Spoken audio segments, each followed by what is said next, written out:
You're hanging out after hours with Matt Anderson, presented by Inside the Gamecocks. Welcome into the Late Night Gamecocks show. I am your host, Matt Anderson. I am your source for all things Gamecocks after dark. Really just so excited to have everyone here tonight. Obviously, the Gamecock football team had a spring game on Saturday. Lenore Sellers was very exciting. Dylan Stewart was very exciting. The defense was just absolutely flying around. It's a promising start. And one of the things that I would remind everybody right now is that it is just that, a promising start. There is still summer ball, summer workouts. There's going to be the quarterbacks, the wide receivers working together. There's going to be strength and conditioning. There's going to be fall practice. It is by no means a finished product, but it's just good to have football back. I know for me, I love Gamecock baseball. I love Gamecock basketball. I love all the sports the University of South Carolina plays, but man, from a 5-7 football season this year to have the opportunity to watch football on, what was it, April 20th or whatever, that was pretty freaking cool. So just good to have football in Williams-Brice again. It's good to have some buzz around the program. I know that the Gamecocks picked up 2 big commitments this past weekend. Maybe 1 or 2 more coming down the pipeline. We'll have to wait and see, but there was a lot of good buzz coming out of Williams-Brice Stadium on Saturday night. And our guest actually will be Alex Jones, and Alex will come on. We're going to talk a little bit about what the weekend was like, what he heard when he talked to some recruits, what they said, and obviously everything has to be on the record. We're not going to do anything off the record here on this show, but from every return that I got this entire weekend, the spring game could not have gone better. On the baseball diamond, it was kind of a weird weekend. It was pretty exciting to have Arkansas coming into Founders Park. Arkansas was the number 2 team in the country.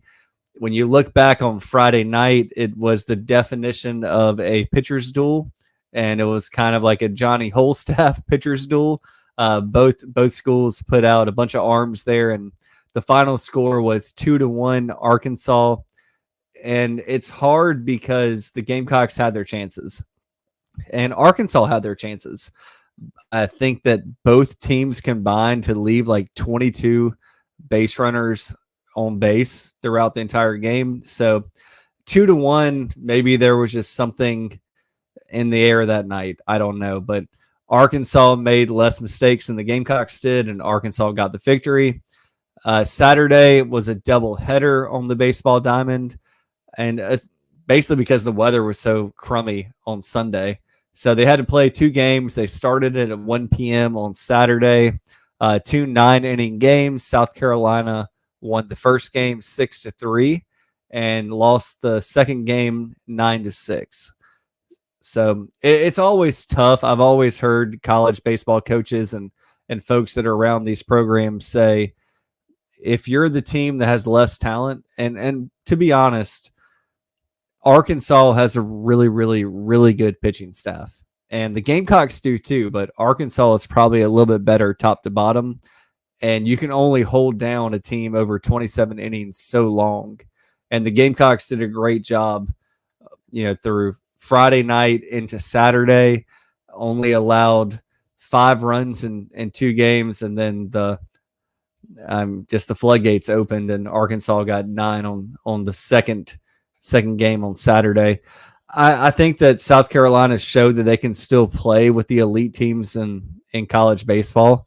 I don't know if it was necessarily what we all wanted as Gamecock supporters, but the Gamecock baseball team has just been missing this one little thing, and it might be 2 things, but it's a little thing, maybe on offense, a little bit on pitching staff, maybe some defensive plays, but they're not far off, which is, it's disappointing because as Gamecock faithful, everybody expects the Gamecocks to win, every single game that they play and go to Omaha every single year. And it hasn't happened lately. I will say that the Gamecocks have a big opportunity in front of them. Friday in Founders Park, South Carolina is going to host number 4 Kentucky. Kentucky is 15-3 in the SEC, pacing the entire conference right now. They're one game ahead of Arkansas, who the Gamecocks just faced.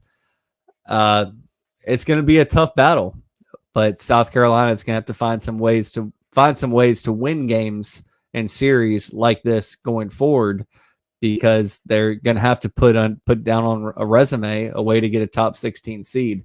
So after Kentucky, you got a midweek game Wednesday, May 1st against East Tennessee State. Then on May 3rd, you travel out to Missouri. I have a 3-game weekend tilt against the Missouri Tigers. Missouri is the bottom feeder in the SEC East on the baseball side of things, 6-12 in the conference. And then you will have a game against Winthrop, and then Georgia, and then Tennessee to close it out. So the magic number that you're looking for in college baseball, and it's the number that I've always heard, I think it's still accurate. You need about 40 wins to get into the NCAA tournament. You need 40 wins, and especially when it comes to the SEC, you're going to need 15, 16, 14 conference wins. The Gamecocks right now are 9-9 in the SEC, 27-13 overall, and they have 15 games left. So we'll see where the Gamecocks end up. I think that the Gamecocks are safely going to be in the NCAA tournament. Now, things could change if they lose 15 games in a row. I wouldn't feel optimistic, but they're in that weird spot where they could still get a national seed with what they have in front of them in the SEC, or they could get a top 16 seed, 9-16, and they have the opportunity to host a home regional, or they could be a 2 seed getting shipped out somewhere else. And then obviously if the wheels completely fall off, which a lot of Gamecock fans think they are, but like, you just lost to the number 2 team in the country and you took 1 out of 2. Like, it's not that big a deal. It's not what we want, but it's not that big of a deal. So anyway, we have so much baseball left to play. It's really the only sport that's going on right now that we're paying attention on Tuesday nights, Friday, Saturday, Sunday. So we're still giving over half of our week to Gamecock baseball. So excited about that. With that being said, we need to shift our attention to basketball and then obviously football as well. And with that, I'd love to bring in Alex Jones right now. I think Alex is with us. How you doing, Alex? Pretty good. It's good to be back with you. Oh, man, it's always great to have Alex Jones here. Like I say, every time he comes on, the hardest working man in the business. And I know this weekend was a bit of a grind with the baseball doubleheader, the Friday night spring game, trying to touch base with all the recruits that came to Williams-Brice Stadium. But then don't forget, you have Josh Gray going to the transfer portal, and what's going to happen there? What's going on with the transfer portal folks that the men's and women's team may be talking to? So, Alex, are you getting any sleep right now? I'm finding ways. That Sunday was crazy. I went into Sunday thinking, all right, I'll just focus on recruiting today. And then Josh Gray enters the portal, and then Butler commits. I was like, well, I guess I'm going to touch them all today. Man, there are some days when I'm so jealous of the work that y'all get to do on the Big Spur and just the ability to connect with all these Gamecock fans and supporters on a day-to-day basis. But there are some days where I'm just like, well, I'll check in 3 hours and see what Alex says, or I'll check in 3 hours and see what Hale or Whittle or JC or Tony, all the guys over there. But so I don't know where you want to start tonight, Alex. I think we're going to go till about 9:40, 9:45-ish, unless we just get on a tangent. But I'm thinking we start with basketball, kind of knock some of that out, and then we'll get into football. And obviously football is what everybody wants to hear about. So we'll wait till the end of the show so everyone watches the basketball stuff. So the big stuff here, obviously Cam Scott committed to South Carolina. That was a really big deal. For my money, a top 40 player in the country. shooting guard from Lexington, 6'5", maybe 170 pounds, proven shot maker, has the ability to put the ball on the ground. He's very athletic. He kind of reminds me of PJ Dozier a little bit, but maybe with a lot better jump shot. I'll just be honest. I don't know if he's quite the facilitator that PJ was, but what's your take on Cam Scott deciding to stay home and in Lexington, Columbia area and come be a Gamecock? Yeah, I think it's big for South Carolina's program all around. From a recruiting standpoint, that's pretty big for you to have a guy who was committed to Texas or signed with Texas and then decide to stay home. So just from an optics standpoint, that's good. But I think he's a pretty good fit into Lamont's system. And I kind of like what you said with the comp there. Like his shot making is what I'm most interested to see when he gets here or gets to South Carolina. So I'm interested to see how he develops and where he kind of falls into the rotation, either as a starter or coming off the bench. But he's going to be an interesting one to watch here. Yeah, he's a guy for me, Alex, that just like looking through this roster right now, and I'll go ahead and run through it. Like as it stands at the moment, the Gamecocks have 11 players on scholarship for next season. They still have 2 slots that are going to be transfers. I would be shocked if it's going to be a freshman from the high school recruiting class right now. And you look at it, and Jacoby Scott has some experience playing point guard. You got Cam Scott as a shooting guard. Arden Conyers can play shooting guard. I think he's more of a small forward. Miles Studi can kind of get in that like kind of wing area. Zach Davis, Morris Ugasuk, Trent Noah. So I mean, you have a handful of. I hope I said Miles Studi, but you have a handful of guards, wings, but no true proven point guard. Right. And Gamecock fans were very spoiled this past year with Talon Cooper. So, Alex, do you feel that point guard is probably the biggest area the Gamecocks have to address before next season, however they do it? Yeah, I do, because you kind of mentioned, you look at what Talon was able to do for this team this past year. Like he just ran the show and ran Lamont's offense perfectly. And who knows what South Carolina would be without Talon Cooper. So I'm not saying you got to find the next Talon Cooper, but somebody who can kind of do just a little bit of what he did, just control the game for him, for Lamont, hit those big shots when needed. So I would think finding that his replacement probably is right at the top of the board for them right now. Yeah, and it's weird because I had heard some names. Josh Gray was not a name that I was actively tracking when he went to the portal. And look, players go to the portal for whatever reason. I mean, Tanner Bailey, the quarterback from the football team last year, decided, hey, I'm done. And I'm not saying that's what Josh is going to do, but Josh is such an interesting personality that I could see Josh just saying, I'm going to go give it a try over here. I might want to write poetry. I mean, and that's no disrespect to that. But I who knows what's going on with Josh, but that wasn't a name that I was tracking. Outside of Josh, I'm not tracking anybody else currently that could potentially be going to the portal. But now you have a need for some bigs, and you only have 2 scholarships. And Jordan Butler, sorry, his older brother was John. That's the guy I remember better. But no, Jordan is 6'11", 7 foot, depending on if he's wearing shoes or not, and 230 pounds.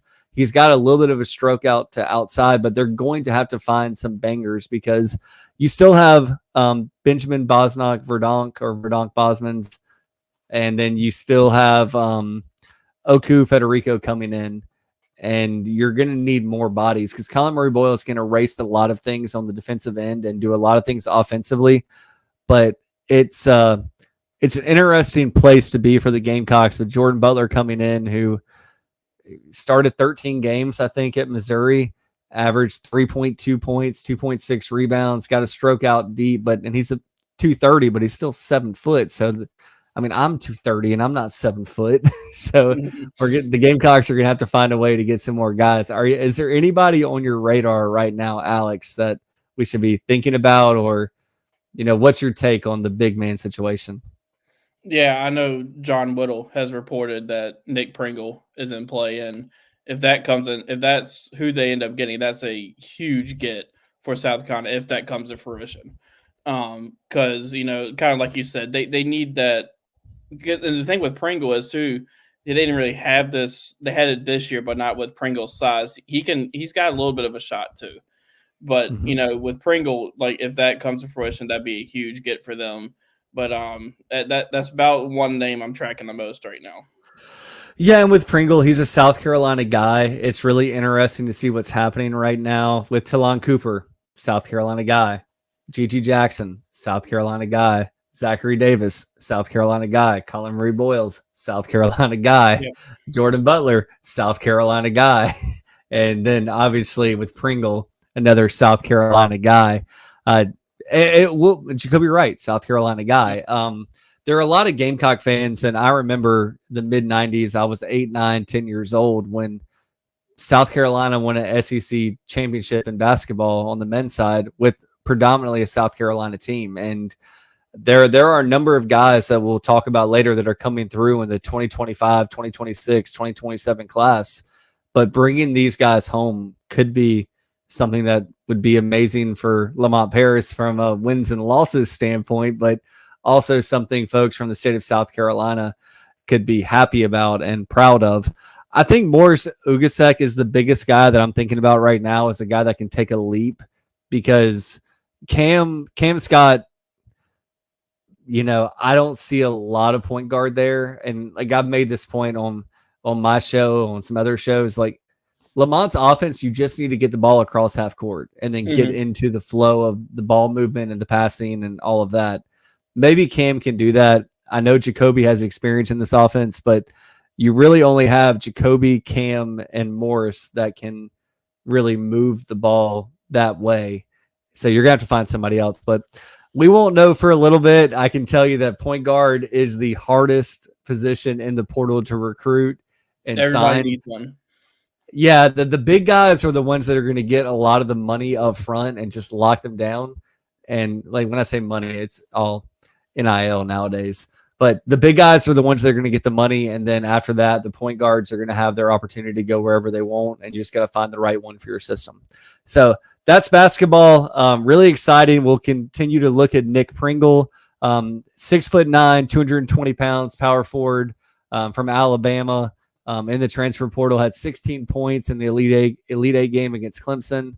Would be a lot of fun in a South Carolina Gamecock uniform. But with that, Phil, let's take a quick break, and then we are going to dive into football right when we get back. I said, oh, Lord Jesus, it's a fire. Ain't nobody got time for that. Emergencies and accidents happen. When you're in the middle of a fire or water event, all you want is for things to return to normal as soon as possible. Resto Pros of the Midlands is with you. RestoProsMidlandsSC.com. Open 24/7 when you need them. Quality that is guaranteed. Down here in the South, we don't always see eye to eye. While our taste in college football teams, or what sauce, if any, goes best on a rack of ribs, or what to mix with our Dixie vodka might be up for debate, we can all agree there's nothing better than a Southern tailgate. And like our favorite college teams, our ingredients come from small towns and big cities. They're grown in Southern soil, are crafted by Southern hands, and proudly represent the South in our backyard and beyond. So raise a glass of Dixie Southern Vodka to celebrate being made in America and raised in the South. Oh, man, the building is on fire. During and after natural disasters or accidents, there can be a heavy loss to property. Resto Pros of the Midlands is here to help. Open 24/7. Call them when you need them. 803-493-0170. RestoProsMidlandsSC.com. Quality that is guaranteed.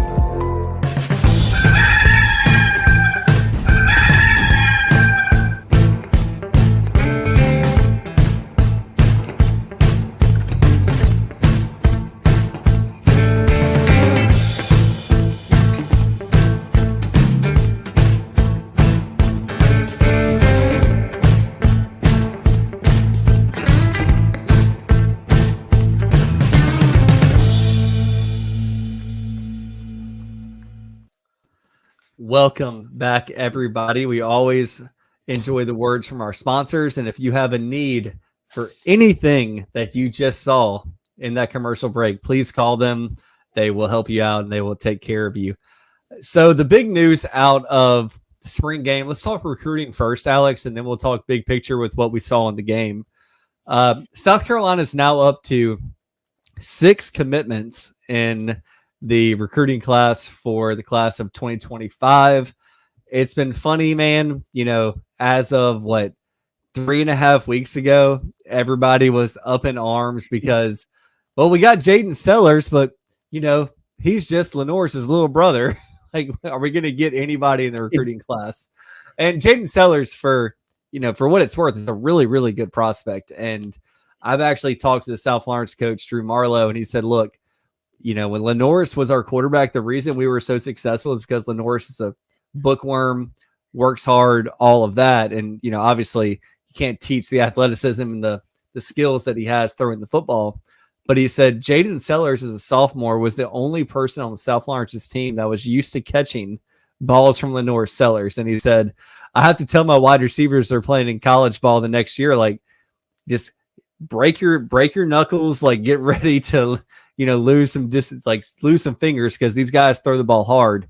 And Jaden Sellers was the reason that South Lawrence was able to move the football. But outside of that, it's just a flurry. So let's just go one by one. I'm going to start at the bottom of the Big Spur recruiting list or commitment list. You have DeMarcus Leach, safety, 6'2", 180 out of Abbeville. I'll let you fill in the gaps. What I've been told is he's kind of like that string bean that's really athletic and really strong. Can bench 300 pounds. It's rangy.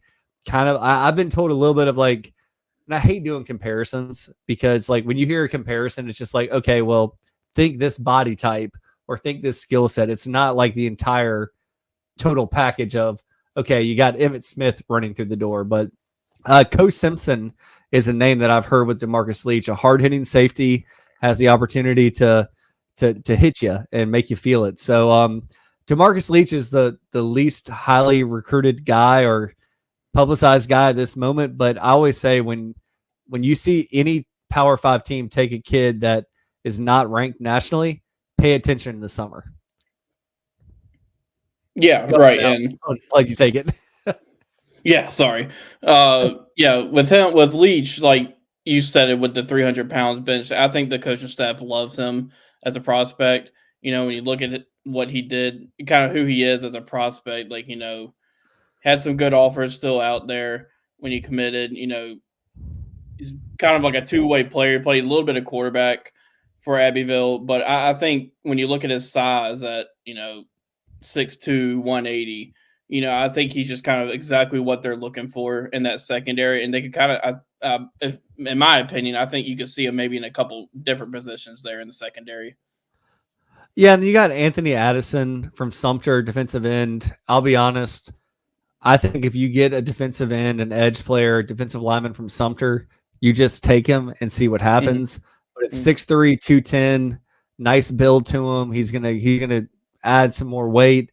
There's a reason he's not a 4-star, but at the same time, he could perform as a 4-star if that makes sense. Right. Yeah, and you look at his stats from last season, had 96 tackles with 25 for loss and 6 sacks at Sumter, So he's just another guy who you can see the talent there. And, me personally, I kind of enjoy watching his highlights and like his size at the edge position. So he'll be one interesting to watch here coming up in his senior season. I think so too. And most of the time these Sumter kids kind of hit like a developmental jump their sophomore year in college and maybe their senior year in college too, or high school, I should say. Mm-hmm. But yeah, usually they have a jump and they play big boy football. South Carolina still has big boy football, even though we are a smaller state. So wide receiver Brian, is it Rowe or Rao? Do you know, Alex? I believe it's Rowe. Okay, so Brian Rowe, 6 foot, 175 pounds, from Concord, North Carolina. Really a freak athlete. You can throw on his Twitter, you can throw his basketball highlights on, and he's doing dunks that, he was petitioning to be in the NBA dunk contest as a junior in high school. It's interesting with him because as South Carolina fans know that follow recruiting, it seems like as soon as South Carolina identifies somebody, Georgia offers. So Georgia came in with an offer to Brian Rowe. We'll see what happens. He came to the spring game. I don't know if he's a guy you got to talk to at all, Alex. I did not get to yet. Yeah, so he's a guy that South Carolina identified. I think they were his first SEC offer. A lot of times those things matter to kids, but and I'm not saying anything about Georgia being like the big bad wolf in the corner. I'm just saying like it's nice that when you identify a kid and then Georgia offers right after, and he's already in the boat at South Carolina. Jaden Sellers, we talked about, he's coming off an injury. He's going to have the opportunity to be a big time player. He already has the chemistry with Lenore Sellers. Then you have Caleb Williams, defensive lineman, interesting, about 6'5", 6'6", 250 pounds, out of Chesterfield, Virginia. Shane Beamer keeps going back to that Washington, D.C., Virginia pipeline. Yep. He's interesting, though, because when you watch his highlights, he kind of – you see 6'5", 6'6", 250, you're like, oh, defensive end. But he's probably going to be a defensive tackle. Right. Yeah, and that size of defensive tackle, like if that happens, you don't see that too often at that size. But yeah, you're absolutely right. I could see him playing inside. Yeah, so he'll be a fun one to watch. He's a 4-star. The second 4-star commitment for South Carolina this cycle. But the first 4-star commitment that the Gamecocks got was a cornerback out of Chester, Virginia. So you got Caleb Williams in Chesterfield, Virginia, and then Shamari Earls out of Chester, Virginia. 6'2", 180 pounds, a pure cornerback prospect. Top 120 in the country overall, 4 stars. A guy that seems locked in with South Carolina.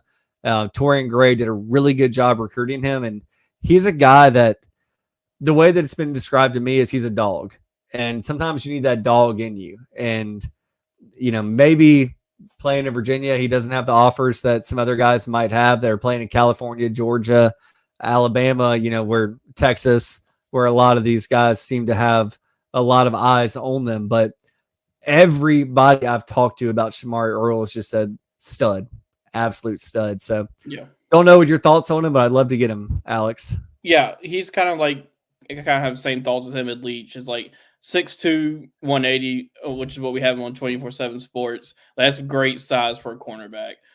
When you look at from a recruiting standpoint, that's just another Virginia prospect. South Carolina's really getting into there these past few cycles, and that's no different in this one.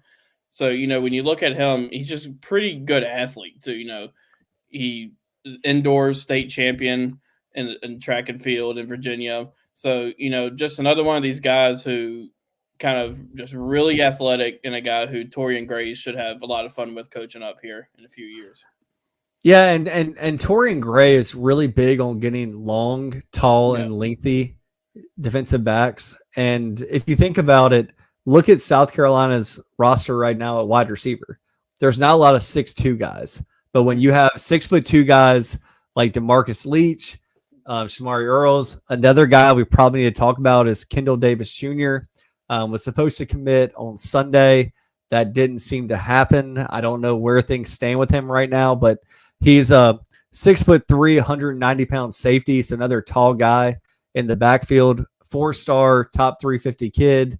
I always say when you get past, 50 to 500, it's just subjective in, what a scout likes more. But Kendall Daniels Jr. is a guy to watch. And then the big one, and if you're on thebigspur.com, you've seen Hale McGranahan bring this guy up. He had a really cool little article yesterday, or I guess it was just a post, really. And then Steve Wiltfong, previously of 24/7, now at On3 Sports, said the Gamecocks are a really big player right now for Jared Smith, 6'6", 235-pound defensive end, top 20 in the country, a four-star guy. And when I say top 20 in the country, this stuff's not like locked in yet. Normally at 24/7, it's top 32, top 35 guys in the country are 5 stars. But Jared Smith, is there staying power there, Hale? Yeah, I think there is. So we've seen Sterling Lucas kind of show his recruiting prowess here since he's been here. I mean, he able to go and get Dylan Stewart, who everybody in the country wanted. And it's no different with Jared Smith. This guy coming out of Alabaster, Alabama, everybody's going to want this guy. So, I think they got staying power there right now with him. I think he's got an official visit, I think in June, if I'm not mistaken. Yeah, June 7th. Or no, excuse me, May 31st is going to be his first official visit with his first official visit will be with South Carolina. So, I think they got staying power there, and we'll see what we got from him coming down the stretch here. Yeah, and with him, I think I saw Georgia, maybe Alabama, Tennessee, Southern Cal. I can't remember all of them, but Yeah. That's at least 3 of the 4 schools in addition to South Carolina that he's going to be visiting. But I've just heard keep an eye out for him, and it's somebody that South Carolina was not sure they were going to have staying power with, but everything I've heard is, look, going to give it their best shot. They probably lead right now, which is crazy to say, but and it's weird because I don't say like disrespectfully, but when you have a guy that has offers from Southern Cal, Georgia, Tennessee, Alabama, in Alabama's backyard, that's just, like you said, kudos to Sterling Lucas for what he's able to do on the recruiting trail, because he's a hell of a football X and O's coach, but he's an even better recruiter, which is kind of crazy to say. I don't know if you got any intel on David Sanders, number 1 offensive tackle in the country, 5-star guy. He took his first official visit to South Carolina over the weekend. He was here for the spring game. I haven't heard anything. I heard he had a great visit, but I don't have anything more to add as where the Gamecocks are in his pecking order. Yeah, coming off an official visits, like, you mainly hear positive news off official visits, just how it goes. They got, that's another one there's a lot of competition there. You got Clemson, Tennessee, all of those guys in there. So he'll be one that we'll have to keep up with, but South Carolina's going to be in a fight for him down towards the end. Yeah, and South Carolina's really good about taking their swing and continuing to stay in the fight. I mean, it's almost like Rocky Balboa. I didn't hear the bell ring. I'm going to keep fighting. So David Sanders, like, anytime you get a guy like him on campus for an official visit is a big deal. And, just take that for what it's worth. We'll see what happens with him. I'm sure that Hale, Whittle, Alex will have something in the near future about where the Gamecocks stand. I know that he got at least one crystal ball for Clemson. I think he's on the record as saying that Clemson was his dream school growing up. But at the same time, there are a lot of people that's dream school is not where they ended up going to college for different reasons. So we'll see what happens there. I know Alabama, Tennessee, Georgia, maybe a couple others. I know he has a top 6. I can't remember, blanking on the other schools. But yeah, so the Gamecocks are kind of hitting the ground running and recruiting. I think that this is going to be a very similar class to last season's recruiting class. I think it's probably going to be more in the 15 to 20 range from a scholarship count, but the Gamecocks are not going to take somebody just to take a warm body. Mm-hmm. And I said this from May of last year, so almost going on a year to right now. With the portal windows and the way that the Gamecocks can upgrade their roster via the portal, they're not going to just take a developmental guy that's going to take 3 years. And for better or for worse, you saw that happen with the transfer portal window, after the season ended. 16, 18 guys left the program. And I don't know if there were more than 3 the Gamecock fan base was wringing their hands over. So there's going to be turnover. That's just where we are right now. But Alex, before we get out of here, and it's 9:40, so let's do like a couple minutes on this. Just give me your overall thoughts of the spring game. Yeah, so I saw the whole first half, and then the second half I was kind of downstairs talking to some recruits. But from what I saw, a couple of things that stood out to me. One was Dylan Stewart, sitting up there in the press box and looking at that guy. I said, if you didn't know better, you would not think he was a true freshman. Just physically, he looks like an SEC defensive lineman already. There was one play where he rushed the quarterback, and then they threw out a little bubble screen, and he chased the bubble screen down and tackled him. So he's going to be one that's exciting to watch, I think. I think he's going to play a big role this upcoming season. And one position group that I was looking forward to seeing in the spring was the linebackers, because I think that group has taken a big step forward here just through transfer portal and recruiting. And you know what you're getting in Debo Williams as being an all-SEC linebacker. But one guy who I thought really stood out was Demetrius Knight. I mean, he just looked fast and made, great tackles. So those are the 2 things that really, really stood out to me. Lenore's had a pretty good day. And so, just defensively, I kind of had my eye there. And those are the things that impressed me. Yeah, the defense, especially the linebacker group, seem to be flying around a little bit. And we all know that Debo Williams kind of plays with his hair on fire. Like, right. I like to say he's kind of like Forrest Gump in the movie, like, where he just keeps running until he hits somebody, and if he doesn't hit anybody, he's still going to be in the backfield trying to disrupt something. So he was fun to watch. The transfers are doing really, really well. I know that, Fred Johnson and then Wendell Gregory, didn't really see a lot out of them. I mean, it was kind of second half, and I didn't really pay attention, to be honest, kind of like you. But first half, like those guys, I know the coaching staff is really optimistic about. So the linebacker room, I think, is pretty much flipped at this point. And I've talked about this on this show and other shows. I think the Gamecocks really do need to stick with that 4-3 defense. I think they have so many defensive linemen that to go to a 3-5 would be a disservice to just what they have there, because they have enough guys that have earned and deserve playing time and can keep everybody fresh. Looking at running back specifically, I thought Oscar Attaway did a couple nice things. Jerron Howell did a couple nice things. I think the running back room looks just fine. Wide receiver is probably still a little bit of a question mark for me. They're going to have some people step up there even more than we saw in the spring game. And the transfer portal window is open right now. The Gamecocks are talking to a number of wide receivers. Stay plugged into the bigspur.com. Hale, Whittle, Alex are all over that type of thing. And then, you're also going to have JC and Tony pop in from time to time to share what they're hearing. I thought Lenore Sellers for a spring game looked really, really good. And for a spring game, they're not going to take a lot of shots downfield. It was just take what's in front of you, and he did that. And that's all you can ask for out of your quarterback. And, for Lenore's, he's like if you want to talk about the spring game, it's almost like a game manager plus situation, because he's going to take what's 5-10 yards in front of him, but he can also take off and run for 25 yards.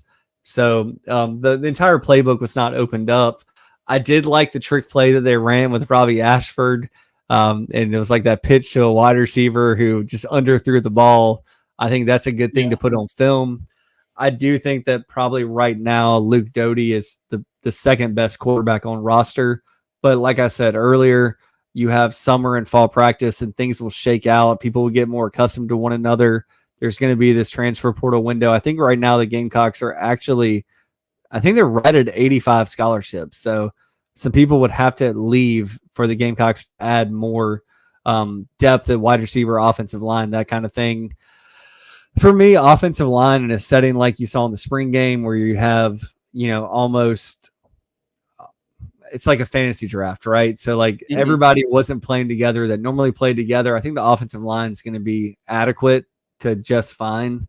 I don't know if I see a situation where these guys are going to be, top third in the SEC. That's a lot to ask, especially in an 18-team league. Josiah Thompson just looks like a future top 5 draft pick, physically. Yeah. I should have mentioned him as a guy who stood out. And then yesterday got to talk to him at the Gamecock Gala, and he mentioned that he's eating 8 meals a day right now to try to put on some weight. I think he said I can't remember the exact numbers, but he's gained 21 pounds, I think, since the start of spring. Nice. So, that's impressive. And you just look at him, he looks like one of those SEC offensive linemen. So he's going to be one. I think he's going to challenge for that left tackle starting spot. And, I think he's going to be right in that battle all the way up, even into the season. Yeah, and the same thing with Dylan Stewart. I think Dylan Stewart's eventually going to start. I don't know if it's game 1 against Old Dominion. You might want to just get his sea legs under him. But I think that overall the Gamecock coaching staff felt like they hit on the majority of the freshmen that are early enrollees. And that's a big deal because back in the day, you might take 30, 35 kids and you're happy to hit on 20 of them. And right now, when you only had 16 guys in the class last year, 17 guys, to feel like you hit on 90% of them, 80% of them, whatever the number ends up being, is a good number. But all in all, a lot to be excited about. Yeah, I was just saying Mazia Bennett, another freshman who kind of flashed in the spring game too. Yeah, absolutely. And then you have Gatling, who seems to be a high floor guy. Wide receiver room is going to have to continue to get better, but Mazio is a guy look, JC says it all the time. You take the South Carolina wide receivers that are highly ranked for a reason. And there are a couple of them coming up in this upcoming recruiting class. I'm blanking on the kid's name. I think it's from Rock Hill, Malik something. Malik Clark. Yeah, Malik Clark ran a laser timed sub 4.40 at like 5'11", 6 foot. That's pretty daggone fast. Yeah. We'll see what happens with all of that, but it's baseball season, but it's still football season. And if you're not on the bigspur.com right now, I encourage you to get on there. Alex has like 18 articles a day. I don't know when he sleeps, but yeah, hop over there. I would be remiss if I did not mention the Garnet Trust right now is running a NIL match, and there have been enough donors to say we will match $250,000 for men's basketball and women's basketball. So if you have the opportunity, go to Garnet Trust. $5 counts, $25 counts. If you want to throw $250,000 in there, no one's going to complain. But it's an opportunity to get $500,000 in the men's and women's program. I understand that finances are different for different people, but if you want to, it's out there. Reach out to JC Sherbert on the Big Spur, garnettrust.com. You can find him on Twitter, wherever. But it's a promo they're running right now, and I think it's May 1st is the deadline. So make sure you do that if you can. Alex, we always appreciate having you on the Late Night Gamecock Show. You are a breath of fresh air, and we all respect the hustle that you bring to this thing. So thank you so much for joining us tonight. Yeah, I appreciate y'all having me. It's always fun being on here, and can't wait till next time. Absolutely. I cannot wait to hey, before I let you go, did you go to the golf tournament yesterday? I did. I was there. Did you play? Yeah, I was in Hale's group, and we did we did okay. We'll just say that we had a good time though. It was fun being out there with everybody, and it was a good day. Well, that's the most important thing. And next year, make sure everyone goes to the Big Spur Golf Tournament. It raised a lot of money for a lot of charities that need the money, and not NIL type stuff. It's all charities that the bigspur.com participates in and helps fund. So I'm glad you had a good time. Next year, I'm making the Ultimate Ringer team. I've already put phone calls out. I'm going to talk to everybody that I know that is good at golf, and I might be the caddy. I might just be like the coach of the team, like the Ryder Cup or something. But I will be out. I may just have to ride around and watch y'all all day then. Yeah, heck yeah, we'll do it. But Alex, thank you so much for joining. Y'all, we're going to close out with this. As always, I thank everybody for watching, listening, downloading, however you enjoy this podcast. I say it every single episode, and I mean it. When you join me for this, however you do, you give me the most valuable thing you have, which is your time. And time is precious, and I appreciate that. And if you ever want to get in touch with me, it's at Late Night Gamecock. You can see it here on the YouTube channel, on Twitter. Matt Anderson on the bigspur.com, and Late Night Gamecock Show at gmail.com. But thank you so much for joining us, and we appreciate it. And we will see you next week on Tuesday. Have a great rest of the week, and go Gamecocks. See you, Alex.